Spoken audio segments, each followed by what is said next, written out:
You should go for this movie. It looks pretty neat. Hey, what do you think about this?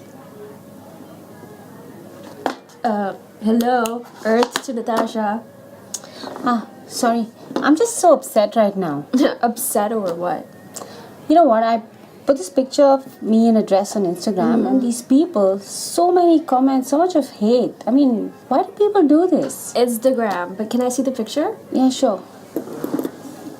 Oh, I like the dress. You look so pretty in it. Thank you. And scroll down. fine. Scroll down. Fat? They're calling you fat? You know what? I've had it with people, seriously. People are gonna say what they want to say in the end of the day, but you know what? The best thing to do is ignore, because all they do is just project their insecurities onto you. Ignore. Yeah, that's the thing, right? I can't understand why they just can't leave people alone, you know? And what's this thing in the Bible that talks about love? Oh, what are you talking about? Are you talking about 1 Corinthians 13? Yeah, that's the one. The one? That's the one. Okay. Let me find it in my Bible app.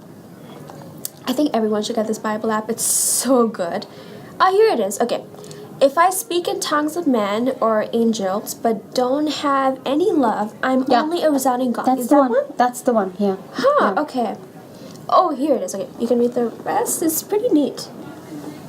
Yeah, love is patient, love is kind, it does not envy, it does not boast, is not proud, it does not dishonor others. I like this one. I like this part. It does not dishonor others. That's what I was talking about.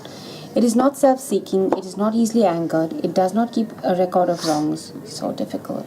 Oh, tell me about it. Love does not delight in evil, but rejoices with the truth. It always protects, always trusts, always hopes, always perseveres, and love never fails. I really like this part though, where it talks about dishonor. Oh, yeah. And even in the 10 Commandments it says, thou shalt not commit murder. But people just murder your reputation at the least instance they get. I mean, why? What do they get from it? It's easy to hate people. It's easy to judge people.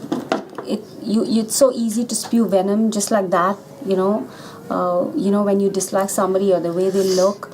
But it's more difficult to hate. It's more difficult to love, I mean. Yeah. You know, it takes an effort. It takes discipline. It takes you stepping out, stepping back, and making a conscious effort to understand where they are at. Isn't it? Wait.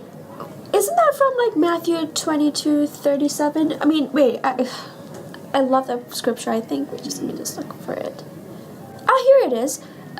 Jesus replied, love the Lord your God with all your heart and all your mind and all your soul.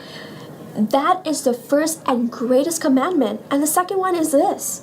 Love your neighbor as yourself. All the law and prophets hang on to these two commandments. Yeah, that's right. Actually, you know what? They're both connected.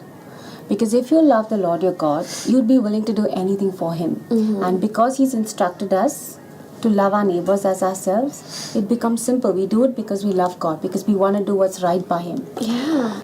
So I was reading this article about hate, and it does sound eerie. Look at this. Psychologists believe that hatred is actually a mental state where our ego is at odds with something that makes it feel uncomfortable. Makes sense, right? Does indeed. And this is not a temporary emotion. Ergo, hate is a fixed mental state identified by a negative attitude toward a person, a group, or an object. And psychologists also believe hatred can produce long-lasting mental conditions that can evolve into an even deeper and more sinister mental condition. And that's what makes people go off the bend. Yeah, indeed. Yeah. So if we continue to entertain these feelings of hate, it can lead to far greater things like a mental condition or even a physical condition. But here's the thing. How do we educate people into steering away from harboring all these ill and negative feelings? I think there's another scripture that teaches us that, and that is in 2 Corinthians. I'll just read it for you. You want to open 2 Corinthians 10, 3-6? Yeah, done. Yeah. So it says, for though we live in the world, we do not wage war as the world does, which means we do not hate like the world. Right? The weapons we fight with are not the weapons of the world. The weapons of the world are an eye for an eye, tooth for a tooth, a nail for a nail. So the weapons that we use are love and prayer. On the contrary, they have divine power to demolish strongholds. We demolish arguments and every pretension that sets itself up against the knowledge of God, and we take captive every thought to make it obedient to Christ. See, take captive every thought. That makes sense. Okay, so we nip it in the bud, basically. Okay, which basically means we call on and make a heartfelt prayer to the Holy Trinity to give us the strength at that very time to wage war against our negativity towards others. Ill feelings don't come from Him. They come from the other side. So it's important to just cut it when it plants itself there. Yeah, exactly. It's like, focusing on the positive in everyone and in everything. And giving people the benefit of the doubt all the time. That is true. That is loving the other one. Even though it's really difficult to do sometimes. Right. Now here's another one. Check this out. Therefore, prepare your minds for action. Discipline yourselves. So that means prepare. That this is going to happen. Discipline yourselves. Set all your hope on grace.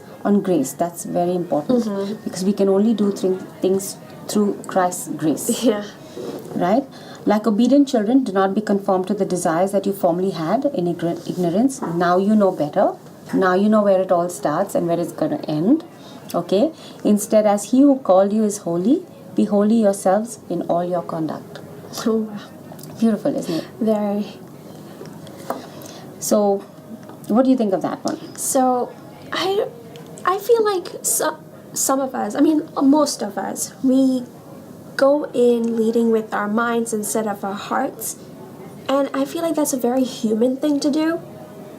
So when we do as we humans think we should do, we just end up in a lot of trouble. However, if we call on to, the Spirit to help us, to guide us, and to be led by our hearts instead of our minds, I think that changes everything, to go as per what the scripture says instead of what our heads tell us to do. I agree. And one more thing which is really important, forgiveness. Oh, that is so key. Forgiveness is the key. Yeah. To setting everyone free. So, yeah. Anyway, oh gosh, did you see the time? We're getting so late. I'm just gonna call for the bill. Yeah. Excuse me, can you get the bill? We're so late for a movie. That's fine. We had a great time, I think. Oh, yeah, we did. I think this was very valuable. Oh, yes. The lessons we learned. Yeah, definitely. Yeah. If you like this episode, do not forget to like and subscribe to our YouTube channel. And hit the bell icon for future notifications. The new Cornerstone is out, so get yourself your copy. Bye!